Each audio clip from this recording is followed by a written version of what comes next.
Es un gusto saludarles nuevamente. La gran pregunta es, ¿cómo contactar con Dios? Vaya pregunta, ¿quién tiene la respuesta? ¿Cómo saber si estamos verdaderamente estableciendo un tipo de relación con la divinidad? ¿Cuáles son las implicaciones religiosas y sociales en ese intento de comunicarnos? Desde luego, esta es la pregunta de las preguntas y tiene millones de respuestas. Lo que voy a plantear es fruto de mi experiencia de vida y a la luz de algunas filosofías y de los postulados de Urantia. De ninguna manera encontrará aquí la respuesta. Solo son reflexiones que cada quien deberá evaluar. Este es un punto muy extenso, muy extenso. Esta pregunta, pues bueno, nos pasaríamos toda la vida tratando de explicarla o tratando de acercarnos un poquito a la respuesta, de hacer reflexiones y nunca terminaríamos.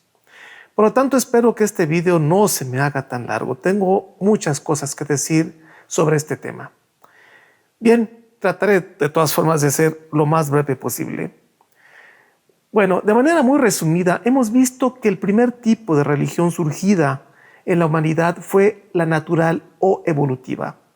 Luego, según el Libro Azul, progresivamente y con la influencia de realidades espirituales, en particular el ajustador del pensamiento o la chispa divina, también de los serafines y finalmente, muchos años después, finalmente del espíritu de la verdad. Surge la religión revelada a partir de todo esto. También a lo largo de los siglos aparecen eventualmente revelaciones epocales. Las dos últimas fueron la religión de Jesús y en el siglo XX los escritos de Urantia. Estos hechos configuraron el tipo de religión que tenemos hasta ahora. Cada generación ha tenido que convivir con el tipo de creencias religiosas de su tiempo y en la medida de las posibilidades, cada quien, según su fe, por supuesto, o de acuerdo a sus creencias, a sus sentimientos o de sus propios intereses, toma la religión según su criterio y o la modifica para bien o para mal. Con el paso del tiempo, esa religión evolutiva, junto al conocimiento revelado, formalizan la religión. Se vuelve institucional. Este mare magnum humano, religioso, evolutivo y revelado, cubre capa por capa, a través de siglos, a la verdadera esencia de la religión.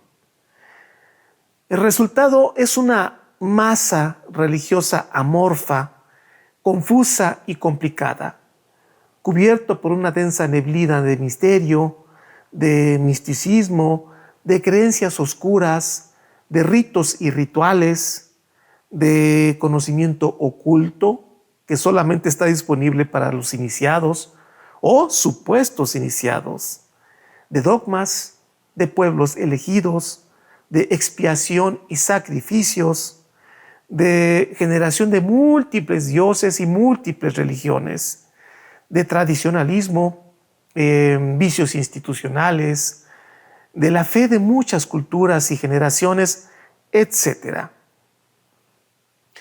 Dentro del universo de hechos religiosos de cualquier tipo, tenemos acciones verdaderamente surgidas de la fe y que han derramado amor y bienestar para millones de personas. La religión ha tenido funciones sociales muy importantes, pero, por otra parte, la religión ostenta elementos fundamentalmente para una manipulación de la fe, para la separación y la rivalidad, y en consecuencia, para generar disputas y guerras entre personas y entre los pueblos, para comerciar con la religión, para provocar miedo y en consecuencia tener control. Si usted tiene miedo, es una persona fácil de ser controlada. Y bueno, y un tremendo etcétera. Esto y otras cosas ha sido lo que es, y así como tal deberemos respetarlo y entenderlo como un proceso evolutivo necesario. Debe quedarnos claro que, según el Libro Azul, la humanidad terrestre ha sido víctima de varios errores epocales que han degradado las capacidades raciales, y de la misma manera estos errores desviaron y debilitaron nuestros conceptos religiosos. Sin duda, la fe religiosa ha sido un motor social que ha provocado mucho sufrimiento humano, pero como ya dije, también beneficios. Y estos beneficios, que han sido enormes a la humanidad, es parte de la historia, y como tal no debemos criticarla. No debemos criticar todos esos vicios, todos esos errores, todos esos abusos. No podemos criticarla simplemente porque a mí no me gusta, o porque en este tiempo, a partir de este tiempo, a la luz de este tiempo, las cosas se ven diferentes. Yo creo que más bien debemos tratar de entenderlas, ya que ella es como un espejo que refleja la conducta humana de diferentes razas y culturas en diversas etapas evolutivas a lo largo de cientos y cientos de miles de años. La verdadera fe es sagrada, pero debemos espiritualizarla, es decir, llevarla hacia la verdad, belleza y bondad. Ahora, en el siglo XXI, no tengo duda que tenemos los elementos para quitar esas capas y descubrir la esencia de la religión que nos mostró Jesús. Deberemos ser como arqueólogos espirituales. Pero esto no lo iniciarán las instituciones religiosas, ya que intentar hacerlo implicaría su autodestrucción. Existen enormes intereses económicos y una adicción al poder de ciertos grupos humanos que harán lo que sea necesario para conservarlo. Es por esta razón que la limpieza de esa masa enquistada por el paso de los siglos deberá ser cuidadosamente extirpada por cada quien a través de la intervención quirúrgica del discernimiento de significados de los hechos de la vida. Así es que no solamente tendremos que ser como arqueólogos, sino quizás como cirujanos para quitar esas capas de quistes o esas capas cancerígenas que han hecho mucho daño a la humanidad. Pero debemos tomar en cuenta que esa masa enquistada sobre la esencia religiosa en gran medida sostiene un sistema de vida forjado a lo largo de miles de años. Se ha vuelto parte de un cuerpo acostumbrado a funcionar así. Si intentamos separar esa masa invasiva en un solo acto, las consecuencias serían nefastas. Habría, digamos, una hemorragia social de tremendas consecuencias. No olvide que la fe se halla involucrada en los seguidores de cualquier religión. La misma fe que nos lleva a una comunión divina es la misma fe que puede provocar necrosis social. Un cambio repentino dejaría fuera las partes positivas de las religiones institucionalizadas. No podemos pasar por alto que la religión que un pueblo tiene está a la altura de la capacidad intelectual de sus ciudadanos. No puede proponerse un cambio religioso sin un pueblo listo para cambiar de nivel. Y creo que el siglo XXI cuenta ya con un porcentaje considerable de personas listas para dejar las bahías protegidas de la tradición establecida. Por lo tanto, la extirpación no puede darse en un solo acto. debe hacerse de manera lenta. Deben sembrarse semillas y éstas deben crecer. Deben crecer en el interior de cada quien. De esta forma, los frutos de una visión interna espiritual comenzarán a entretejerse en el tejido social de tal forma que irán sustituyendo lentamente el soporte de las religiones institucionalizadas. El pilar de la fe personal con Dios deberá sustituir el pesado pilar del tradicionalismo institucional. Y para que esta transición religiosa pueda darse de manera sana, la sociedad deberá beber de la ciencia y de la filosofía. Estas tres disciplinas esenciales, es decir, ciencia, filosofía y religión, deberán trabajar en triuna armonía impulsada por la poderosa fuerza del amor. Jesús dijo algo que todos sabemos: yo soy el camino y la verdad y la vida, y nadie va al Padre sino por mí.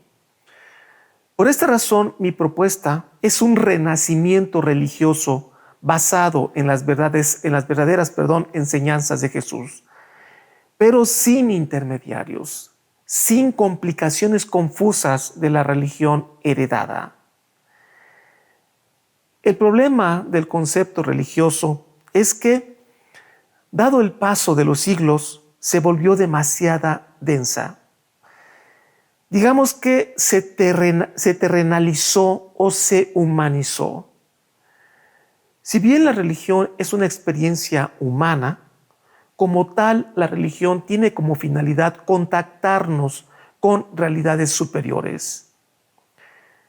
En otras palabras, la verdadera religión nos debería elevar a niveles moronciales o morontiales espirituales. Para aquellos que no son lectores del libro Durante Aún, que es su primer video, que todavía no conocen mucho de este libro azul, morontia o moroncia es un estado intermedio entre lo material y lo espiritual. Es el estado al que ascenderemos después de la muerte. Claro, si elegimos la supervivencia. Entonces, debería elevarnos a niveles moronciales espirituales. Nos ofrece experimentar la eternidad, pero aún viviendo en el tiempo. Rozar lo espiritual en la carne.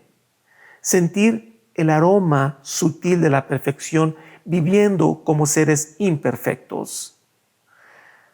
La religión actual está tan complejamente plagada de elementos densos no espirituales que la han vuelto pesada, difícil de digerir para aquellos seres humanos que comienzan a despertar una visión interna espiritual. Es por eso que el primer paso es limpiar lo espiritual de lo no espiritual. Un ser humano aislado en las montañas difícilmente podrá experimentar la verdadera religión. El contacto humano es indispensable para un despertar religioso pero genuino. Una vida demasiado fácil, muy cómoda, llena de lujos y de sirvientes, de esas que tienen las personas muy ricas, es también un obstáculo para lograr verdaderas reflexiones espirituales. Lo cual no quiere decir que sea malo tener dinero, lo cual no quiere decir que sea malo tener ciertos lujos, ciertas comodidades. El problema es cuando hay un culto a la riqueza y cuando hay una exageración. Yo creo que ante todo se requiere prudencia. Podemos ser ricos, pero ser humildes. Podemos ser ricos y ser prudentes con la riqueza. Si el ser humano ha de trascender, deberá experimentar las complejidades de la vida. La experiencia es la materia prima para que la mente trabaje. En la antigüedad era difícil para el ser humano primitivo poner las ideas religiosas de manera intelectual. Era difícil definir esas ideas religiosas. Por eso es que las bailaban. No sé si ha visto estos pueblos muy primitivos donde bailaban mucho en cuestiones religiosas. Por ejemplo, los mexicas o culturas prehispánicas aquí en Latinoamérica, se daba mucho el baile para hacer, por ejemplo, sacrificios. Si quieres saber más de esto, por ejemplo, lea un poquito sobre estas crónicas de Fray Bernardino de Sahagún. Ahí describe muy bien todas estas bailes que realizaban no solamente para hacer sacrificios, para múltiples cosas que tenían que ver con las cuestiones religiosas. Bueno, luego, después de este tipo de religiones primitivas, vinieron los grandes templos, los rituales y los dogmas, los rezos, la teología institucional, etc. Pero ahora es tiempo de que encontremos a Dios a través del pensamiento íntimo con Él. Y ahí no hay nada de por medio. Es directo. Es por eso que he acuñado el nombre de arqueología espiritual. Esa es parte de mi propuesta. Entonces, ¿cuál es el reto para el ser humano que comienza a despertar? Pues sencillamente el encuentro humanamente posible con la divinidad. Acuérdense que estamos en la primera etapa. Somos aún muy pequeños, pero somos importantes para la divinidad. Entonces ese encuentro humanamente posible con la divinidad, la cita entre Dios y con cada ser humano, existe desde nuestros orígenes. Dios ya se halla en el lugar de la cita. Siempre ha estado ahí. Nos espera pacientemente. El reto para cada uno de nosotros es llegar al punto de encuentro. Y usted se preguntará, ¿cuál es ese punto de encuentro? Pues el punto de encuentro es donde ambos tenemos la oportunidad de expresarnos. Ese lugar es la mente. La mente y la supermente, digamos que se encuentran en un mismo lugar, pero vamos a decirlo, por decirlo de una manera muy práctica, una mente inferior y una mente superior. Aunque no es una comunicación directa o digamos consciente de nuestra parte, sí es el terreno que debemos trabajar, ahí en la mente. Nuestra chispa divina no vive en un riñón o en el corazón o en el cerebro, como se cree por muchos actualmente, sino en la mente. La mente es el terreno donde habremos de reunirnos con la divinidad. El encuentro superior del espíritu con la mente inferior humana creará una experiencia intermedia moroncial. Pero este suceso exige activar las dotes de nuestra personalidad. Tenemos libertad para hacerlo o no hacerlo. Es a través de la mente que aceptamos a Dios o lo rechazamos. El espíritu como padre y la mente como madre parirán una realidad intermedia moroncial, el alma. Por ahí tengo un video hablo solamente sobre el alma. Ahora la mente iluminada por nuestra chispa divina evolucionará el alma. Pero repito, esto no se da sin la colaboración nuestra.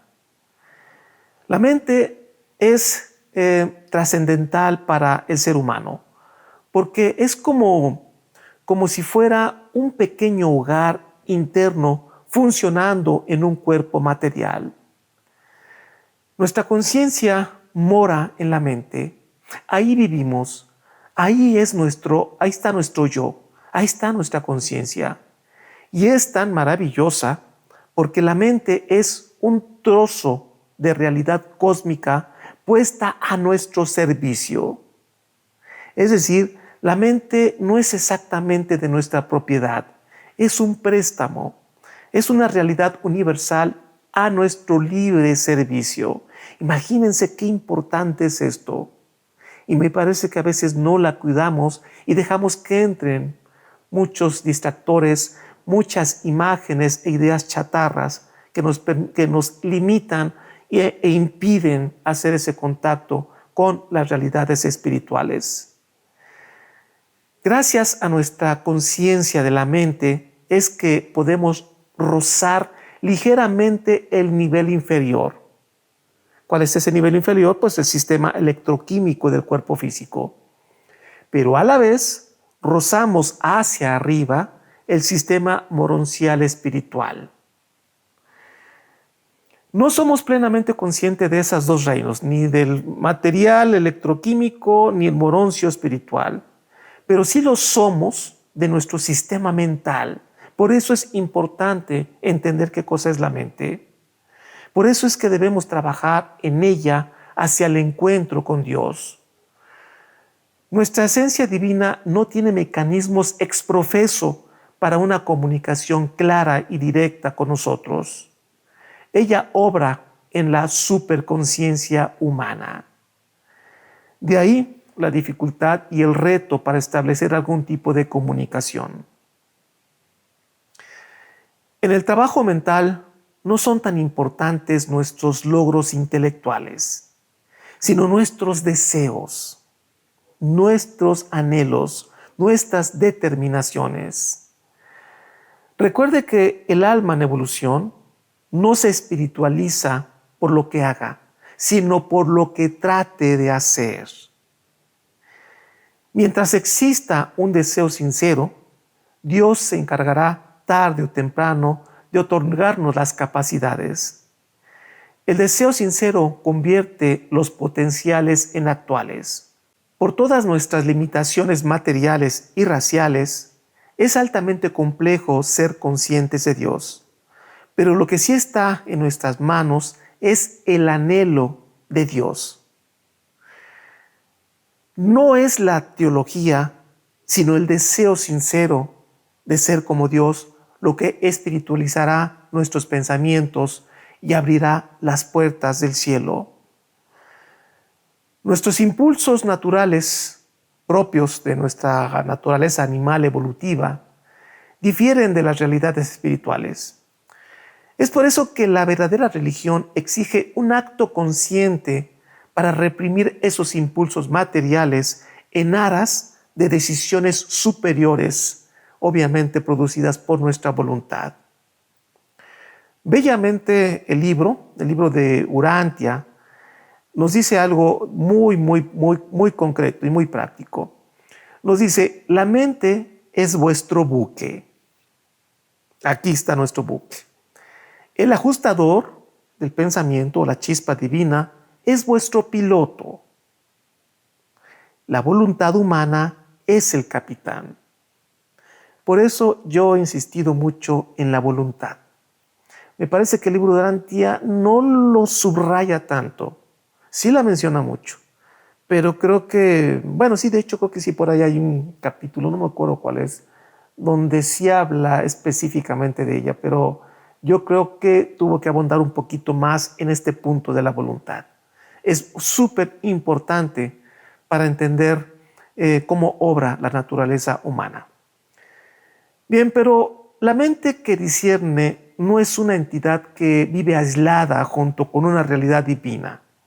No solamente es Dios y esa mente, sino que necesita de la materia prima que active nuestros pensamientos profundos. Debemos tener presente que nuestra mente se halla conectada a un cuerpo físico que percibe el mundo con sus sentidos y también con sus emociones, pues esas emociones le dan una tonalidad. Esa es la materia prima. Toda esta experiencia, esas emociones, todo esto que podemos percibir a través de nuestros sentidos, esa es la materia prima. Por lo tanto, la experiencia con el mundo y en particular con la convivencia con nuestros semejantes es lo que les da sentido y significado a nuestras vidas. El acto de discernir es el acto de procesar las experiencias cotidianas y de darles un valor moral. Discernir es separar el grano de la paja. El ser humano, por su naturaleza, tiene esa capacidad. No obstante, por sí solo no puede acceder a valores supremos espirituales. Las experiencias cotidianas, como vamos a decir algunos ejemplos, como la nobleza del trabajo, la lealtad o la deslealtad, el heroísmo, ¿qué más? La honradez o la corrupción como su contraparte, la mentira, la maldad. Por ejemplo, observar la bondad de alguno de nuestros semejantes hacia alguien, hacia una persona pobre, hacia una persona necesitada. Experimentar el dolor, el miedo ahora con el COVID y con toda esta situación. Cuánto miedo hemos experimentado toda la humanidad. La ecuanimidad, la rectitud, etc. Son aspectos que nos impulsan a discernir el porqué de su naturaleza y de su existencia. ¿Qué sensación queda en mí y cómo mueve mi pensar? Por ejemplo, cuando veo a alguien, hace poquito vi un video donde una persona, creo que fue en Rusia, se arroja al agua congelada, es como un lago que está congelado, y en medio de ese lago, en un pequeño hoyo, ya ve que se hacen hoyos en el hielo, hay un perro a punto de morir congelado. Y el lago se ve bastante grande. Entonces de pronto alguien se arroja al agua congelada y va ahí luchando contra los trozos de hielo. Imagínense la temperatura del agua para rescatar a ese perrito que estaba atorado en medio del lago, y lo rescata. Todas esas emociones que nos deja ese acto heroico, porque esa persona puso en riesgo su vida. Existen experiencias que nos producen sensaciones de felicidad. Vos un ejemplo, pero hay millones de ejemplos. También no solamente de felicidad, de dolor, de tristeza, etc. De tal forma que nos lleva a activar la máquina del pensamiento, a confrontar los sucesos contrastantes.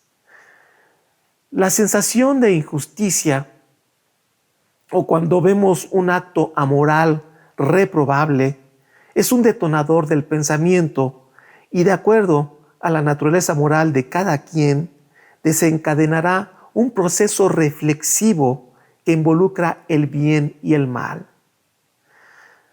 A manera de diálogo interno entre la mente y la divinidad, en un esfuerzo dialéctico, van depurándose las ideas y las emociones sobre los valores. Discernir es un proceso que consiste en quitar las aberraciones animales y dejar los valores espirituales. Ejercitando el pensamiento profundo y consciente, alimentado por las experiencias, es que reconocemos que en la vida existen realidades materiales y entre ellas realidades espirituales. Debemos cuestionar nuestras verdades, contraponer nuestros pensamientos, someternos cada quien a una autocrítica.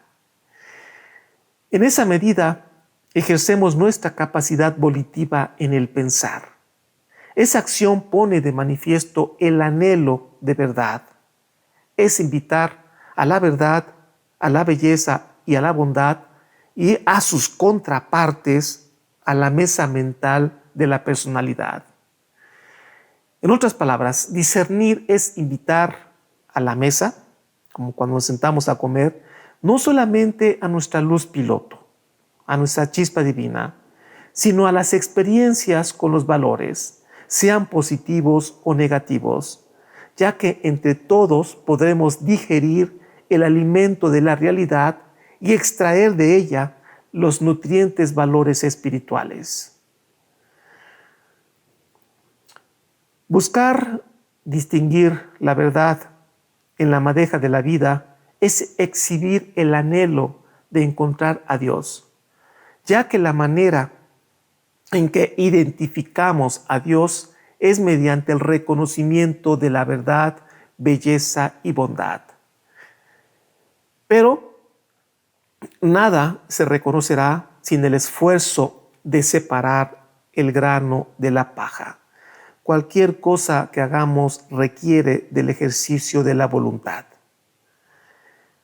Cada que reconocemos que en esa madeja resalta un valor, nos produce una sensación gratificante debido a que experimentamos el tono de Dios. Sentimos una gran satisfacción debido a que la felicidad consiste en el reconocimiento de la verdad.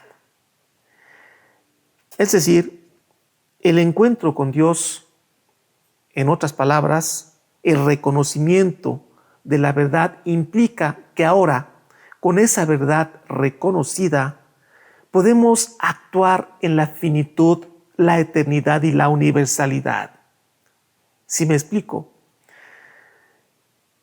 Cuando reconocemos la verdad en un hecho cotidiano, entonces apreciamos la belleza. Y esto es debido a que en ese reconocimiento lo que estamos haciendo es sincronizarnos con la divinidad.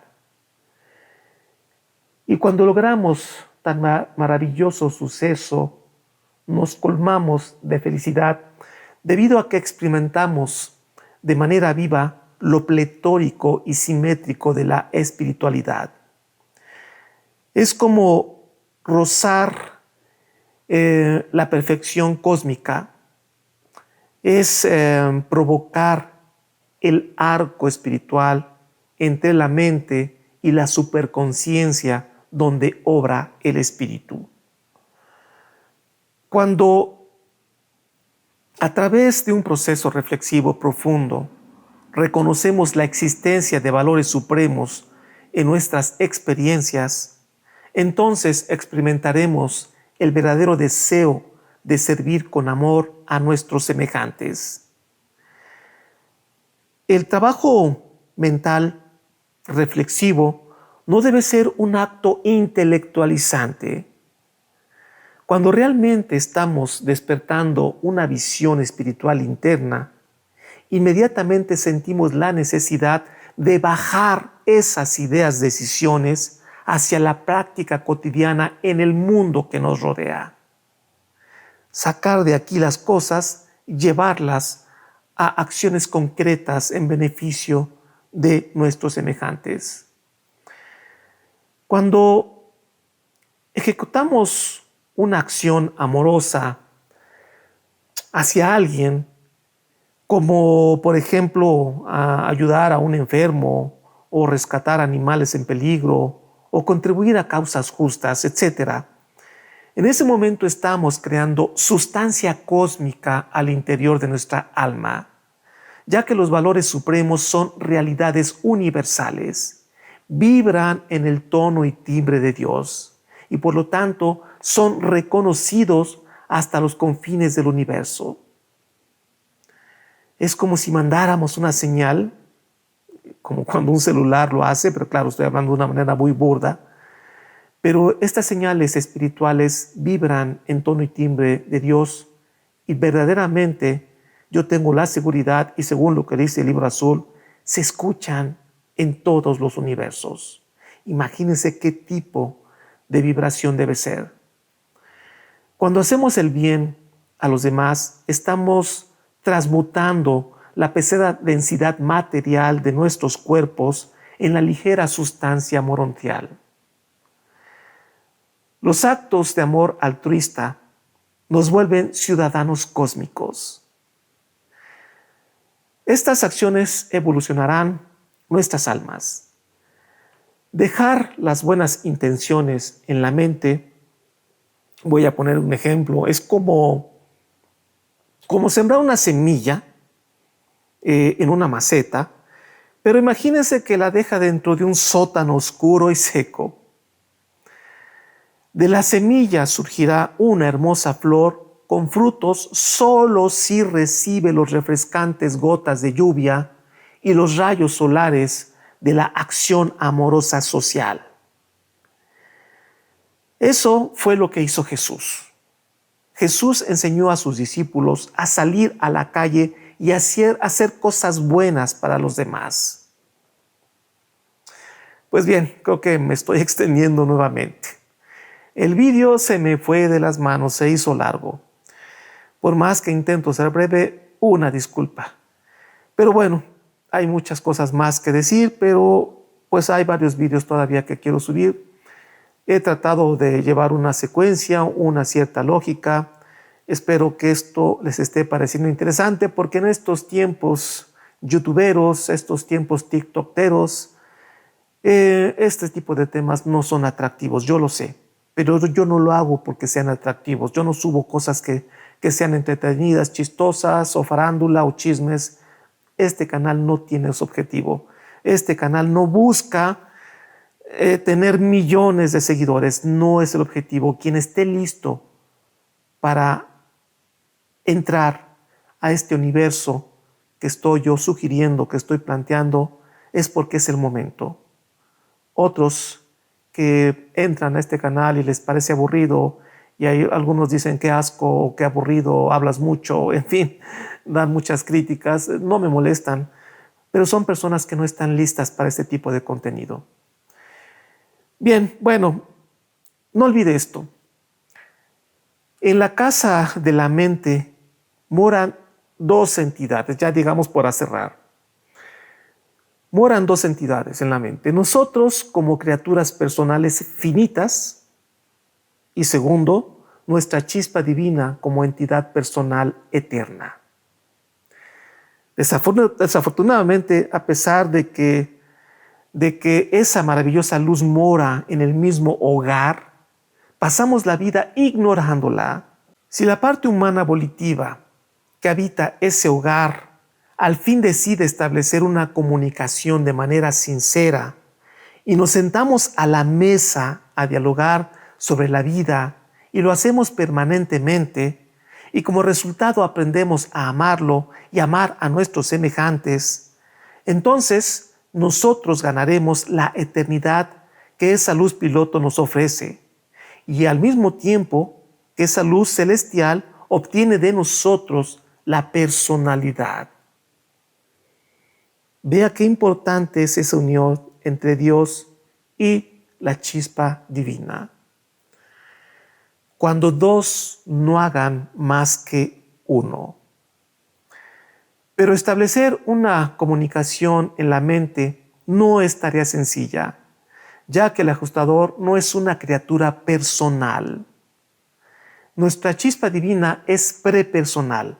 Por lo tanto, no tiene un mecanismo como nuestra mente para una comunicación, lo cual significa que el ajustador debe trabajar en la superconciencia humana.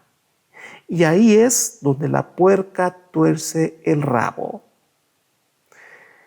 Y la pregunta es, ¿cómo acceder a esa superconciencia? Pues yo no lo sé, no lo sé. Pero a lo largo de mi vida he llegado a ciertas conclusiones sobre cómo hacerlo.